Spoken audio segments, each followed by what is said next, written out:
Virgo, Sun, Moon, Rising, or Venus sign.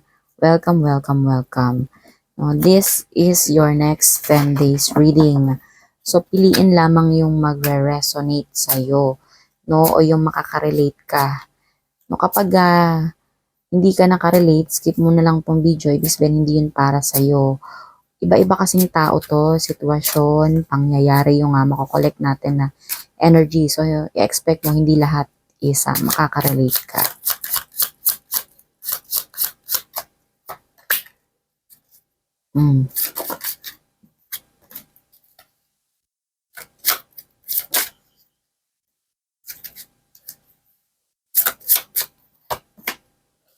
Virgo, no? Parang this next 10 days, no? Parang hirap na hirap ka. And by the way, Virgo, no? Parang parang may naalala ko. Pakibalikan na lang yung video na yon, no?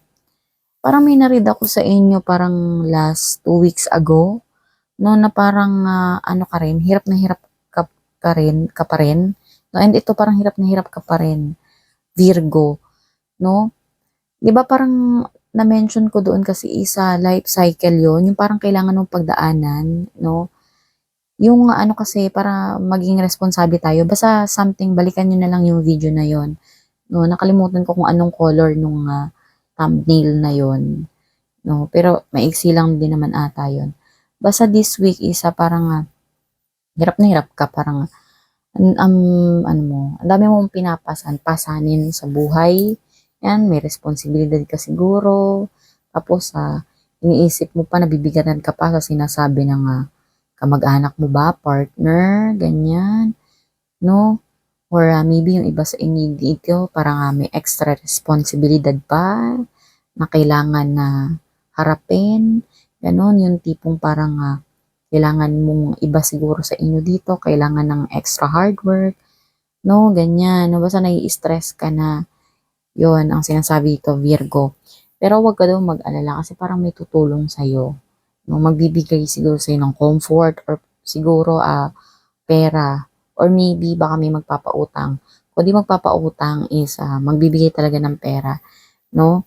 Na or ititreat ka or basta may regalo, ganyan, no, na magbibigay sa'yo, na mag-o-offer sa'yo this coming days, no? And with the Empress, no? Basta magkakaroon ka rin daw ng abudansya, no? Yung tipong may accomplishment ka pa rin na mangyayari na magaganap pa rin sa'yo. No, may growth pa rin, no, na naghihintay sa'yo, Virgo. No, in fairness naman sa inyo, Virgo, meron din kasi kayong sipag, no? At saka ano din, na since kayo ay earth energy, down to earth din kayo, no? Yung napagkumbaba kayo, no? Yung tipong, pero sa ibang kakilala ko din na Virgo isa, since ano ko din kayo naman kasi kayo, earth ailment, no? Niro-roll kayo ng earth ailment. Yung meron din kayong luho, no? Kaya siguro ganyan, parang meron ka rin nararanasan ngayon. Again, disclaimer, hindi ko lahat ng Virgo na kakilala ko, no? Pero as per astrology, isa earth sign kayo, earth ailment kayo. So, pwedeng down to earth or pwedeng materialistic ka, ganun, no? Pero basta kung ano man yung pinagdadaanan mo, Leo, merong abundance din na naghihintay sa'yo, no? Merong growth, merong development, may accomplishment ka na maa-attain pa rin, Virgo, no? So, isipin mo daw na yung paghihirap na nararanasan mo ngayon, emotionally, physically, mentally, or spiritually man yan, is illusion lang daw yan. Kumbaga, wag yan ang itanim mo sa sarili mo. No, wag yan yung paniwalaan mo kahit na yan yung nafe-feel mo. Wag mong itanim sa isip mo na eto na ako lagi, eto na yung kapalaran ko, wag ganun, or matagal pa siguro. Basta wag ka magtanim ng negative thoughts sa isip mo daw, Virgo. Kapatay ng energy mo. So ano ka lang, iwas ka lang doon sa mga bagay na nagpapabigat sa iyo, no, para hindi lumala, No, kung feeling mo nakakapagpalala pa sa'yo, isa yung toxicity ng mga tao sa paligid mo, no, yung hindi naman nakakapagbigay ng good advice, no, puro toxicity pa. So, iwas ka lang doon, no, or maybe hanapin mo daw yung rason kung bakit mo nararanasan to and baguhin mo para hindi mo ulit yan ma-manifest. No, Virgo, sa mga susunod pa na, mga posible nga mangyari.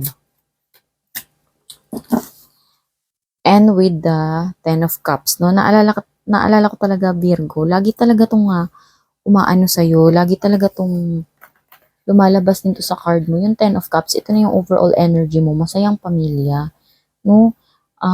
Maybe ngayon masaya na yung pamilya ninyo.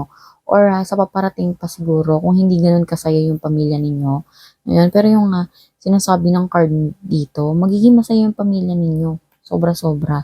No, yung may dream come true, ayan, may dreams come true. No, meron kang mamamanifest. May mamamanifest ka pa rin talaga, Virgo. No, wag ka lang mag-hold on sa mga pasakit na nararamdaman mo or nararanasan mo ngayon, no?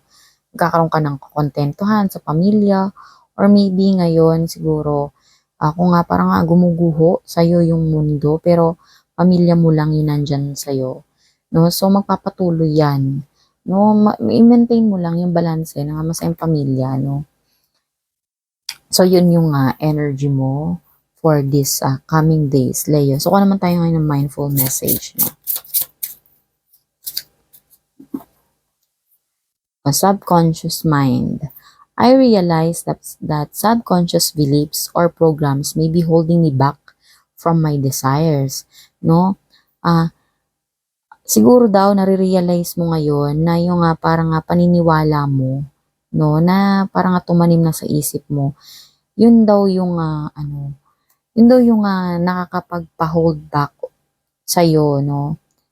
Na para hindi ka makapag-manifest ng mga dinedesire mo. For example daw, no, kung gusto mo daw ng pera, no? O kung katulad daw, no, kung gusto mo daw ng pera, no, maybe yung tao daw sa paligid mo is baka sinasabi na, oh, di ka naman yayaman, gano'n, no? No, so parang tumatak sa isip mo na hindi ka na talaga yayaman, gano'n, no? So, balikan mo daw yung iyong nakaraan, no? At i-release mo na yung forgiveness sa mga taong humusga sa'yo na hindi ka na yayaman, hanggang dito ka na lang, gano'n, hindi ka na makakapangasawa na mayaman, or basta hindi na gaganda yung buhay mo, gano'n, no? That I am subconsciously holding on, no? Tapusin mo daw yun, i-release mo na yung mga taong nakapanakit sa'yo or nakapagtanim sa'yo, sa iyong isip ng mga kanegatibuhan, no? So, i-release mo na daw yun sila.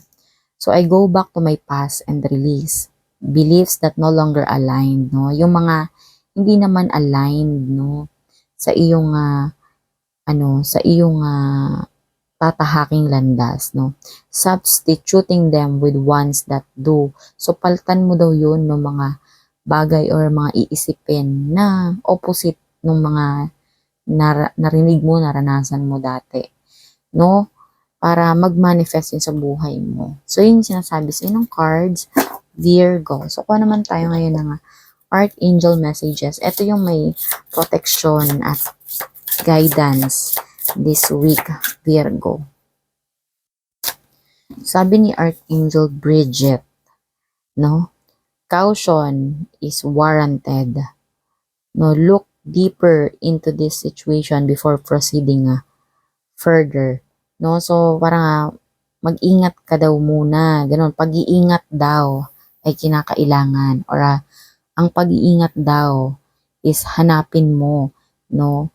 Look deeper into the situation, no? Laliman mo yung pag-analyze or pag-unawa mo sa bawat sitwasyon, no? Bago ka daw dumiretso o tumuloy sa susunod.